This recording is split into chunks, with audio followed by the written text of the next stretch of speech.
네, 여러분 안녕하세요. 뉴스입니다. 윤석열이 경찰의 인사범벅과 관련해서 국기문란이라고 규정을 한 바 있습니다.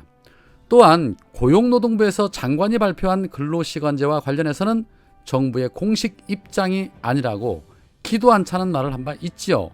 이 역시도 범벅이라고 봐야 하고 윤석열식으로 따지자면 국기문란입니다. 그런데 더 기가 막힌 일이 벌어졌습니다.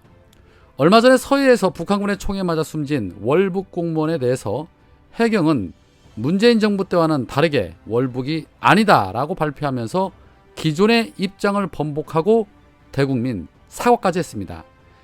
이와 관련해서 윤석열 청와대에 입김이 있었던 거 아니냐라는 온갖 의혹이 일고 있었는데 JTBC 단독 보도에 따르면 수사 결과를 발표하기에 앞서서 해경의 고위 관계자가 대통령실을 다녀갔던 걸로 파악이 됐습니다. 또한 수사 내용을 검증해야 할 수사심의위원회가 대면 회의도 없이 서면으로만 이루어진 사실도 확인이 됐습니다. 경천 동지할 일입니다. 해경은 그동안 정부 발표 때 대통령실 국가안보실이 국방부와 해경 사이에서 조율을 했다는 의혹에 대해서 그러한 지침을 받은 적이 없다라고 부인을 해왔습니다. 또한 수사 내용을 검증해야 할 수심위가 회의도 하지 않고 서면으로 의결을 했답니다. 그렇다면 아무런 정황도 증거도 결론도 없이 그냥 누군가의 암묵적인 지시하에 해경이 결과를 번복했다는 소리가 되는 것입니다. 문재인 정부에게 뒤집어 씌우고 기울어진 지지율을 끌어올리기 위해서 누군가의 지시에 의해 국기문란이 일어났다는 것입니다. 이렇게 중요한 사건을 대면이든 비대면이든 모여서 회의를 하고 관련 증거와 정황을 면밀하게 파악한 뒤에 결과를 발표해도 의심을 받을 판국에 회의 자체도 하지 않고 결과를 바꿨다는 것은 국민들을 대놓고 우롱한 것입니다. 수심위 관련 규정에는 과반수의 출석과 출석한 위원의 과반 이상의 찬성으로 의결한다고 되어 있는데 이러한 절차가 다 무시된 상태에서 의결 절차도 없이 결과만 뒤바꾼 것입니다. 만약 윤석열의 지시가 있었다라면 이건 탄핵 사유에 해당할 수 있는 부분입니다. 물론 또 꼬리 자르기를 하겠지요. 민주당의 김병주 의원은 이렇게 말합니다. 참 대단히 의아한 일이다. 수사 종결 발표를 하기 위한 분위기 조성을 하는 차원으로밖에 보이지 않는다. 결론을 내놓고 그것을 꿰맞추는 형식이 아닌가 싶다라고 의혹을 제기했습니다. 김병주 의원이 제기하는 의혹이 사실 가능성이 매우 높지 않나 생각됩니다. 대선 전에 윤석열이 월북 공무원의 형을 만났을 때부터 이미 답은 나와 있었던 것입니다. 그렇다고 해경이 알아서 기었을까요? 저는 그럴 일은 만무하다고 판단이 됩니다. 현재 해경은 위원들의 일정과 코일구 상황 때문에 대면 회의가 불가능해서 각 위원들을 직접 만나 의견을 수렴했다면서 회의 진행 방식과 관련해서 특별한 규정은 없다라고 주장하고 있습니다. 왜 아니겠습니까? 일단은 그렇게 나와야겠지요.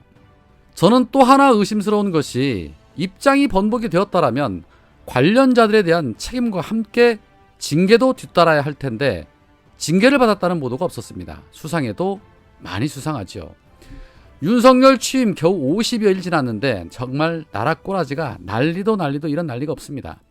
이거는 반헌법적인 민주주의를 역행하는 심각한 국기문란입니다. 권력자의 눈치를 본 것인지 아니면 권력자의 지시가 있었는지에 따라 이 사태는 일파만파 커질 수밖에 없을 것입니다. 이러한 상황 속에서도 윤석열은 국민의 여론은 중요치 않다고 또 입을 털어대겠지요. 탄핵 포인트가 금세 가득 찰 것 같습니다. 조만간 촛불을 또다시 들어야 할 것 같다는 생각이 강하게 듭니다. 그런데 여기만 문제가 아니죠. 국임당도 이준석 때문에 개판도 이런 개판이 없습니다.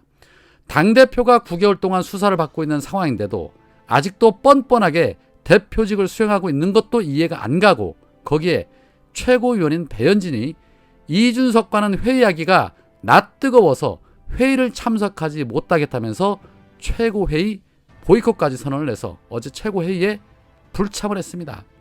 국임당 집구석 돌아가는 모양새도 난리가 아닙니다. 자, 그런데 이 배현진의 워딩에 주목할 필요가 있습니다. 배현진은 지난주 월요일 회의 이후에도 진술이 나오는 등 같이 회의하기 좀 낯뜨거운 이야기들이 있었다. 일단은 좀 지켜보고 어떻게 할지 생각해 보겠다라고 말했습니다. 낯뜨거운 이야기들이 있었다. 대체 어떤 이야기가 있었다는 것일까요? 국민들도 알고 싶은데 좀 오픈하면 좋겠습니다. 낯뜨거운 이야기가 나올 정도였다라면 우리가 상상하는 그 이상의 이야기가 있었을 거라고 상상하기에 충분합니다. 자, 이제 이틀 뒤면 이준석에 대한 징계위가 다시 열립니다.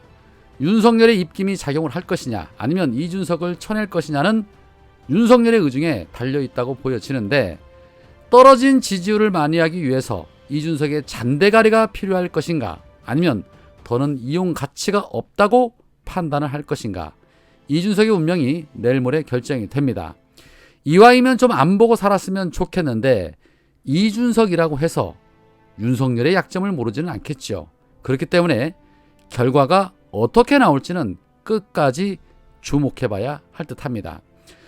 자, 한편 민주당에서는 우상호 비대위원장이 박지원의 출마를 거부하면서 박지원에 대한 논란은 일단락이 됐습니다. 그럼에도 불구하고 끝까지 김건희스러운 면모를 보여주고 있는 박지원은 또다시 이재명 의원과 지도부를 겨냥하면서 날카로운 반응을 보였습니다. 박지원은 민주당 지도부와 이재명 의원은 무엇이 두려운가 라며 아주 강하게 반발을 했습니다. 얘가 뭘 몰라도 한참을 모르는 듯 합니다. 세상 천지에 그대를 무서워할 사람이 누가 있겠습니까? 무서운 것이 아니라 것이죠. 부딪혀봐야 때가 묻을 것 같으니, 쓸모없는 잡음이 생길 것 같으니 대꾸할 가치가 없다고 판단을 하는 것입니다. 분위기로 보면 결은 국임당과 매우 잘 어울려 보이는데 조만간 그쪽으로 가지 않을까 하는 생각도 듭니다. 그런 가운데 어제 오전에 민주당 전대위에서 전대 룰을 발표를 했었죠. 대의원 비율을 30%로 줄이고 일반 국민 비율을 25%로 늘리는 조정이 있었습니다. 이 부분에 대해서도 우려스럽다라고 말씀을 드린 바 있는데, 그런데 전대위의 이 같은 결정을 우상호 비대위가 다시 입장을 번복시켰습니다. 전당대회 룰을 기존의 룰로 가겠다는 것입니다. 이거는 심각한 올건입니다. 우상호 의원은 분명 최강욱 의원의 징계 당시에 윤리심판원의 권한에 대해서 비대위가 개입할 수 없다는 입장을 밝히면서 절차의 중요성을 강조를 했습니다. 그런데 이렇듯 전대위에서 만든 룰을 비대위에서 다시 흔들었다는 것은 이건 심각한 월권입니다. 지금 정청래 의원과 김용민 의원 등 개혁파 의원들은 강하게 반발하고 있습니다. 정청래 의원은 비대위 전대룰 결정에 분노한다. 대국민 약속사항이었던 장경태 혁신안에서 한참 후퇴한 전준이 안마저 짓밟았다. 결국 컷오프는 중앙이 100%로 하고 최고위원 2표 중 1표는 고향 출신에게 투표하는 게 이게 말이 되냐? 반민주적, 반헌법적 폭거다라고 말했고, 김용민 의원은 비대위의 결정은 전당원 투표로 판단을 받아야 한다. 당헌 당규상 전당원 투표를 해야 할 사안으로 보인다. 비대위에 전당원 투표를 요구한다라고 당원 투표 요구를 했습니다. 우상호 의원님, 역사에 죄인이 되지 마시기 바랍니다. 만약 이 부분이 수정되지 않는다라면 민주당은 또 다른 정쟁에 휩싸이게 될 것입니다. 똑바로 합시다 좀. 민주당은 당원의 주인입니다. 당원의 투표로 결론을 내야 할 것입니다. 날도 더운데 국민들 열받게 좀 하지 맙시다. 네? 오늘은 여기까지입니다. 고맙습니다.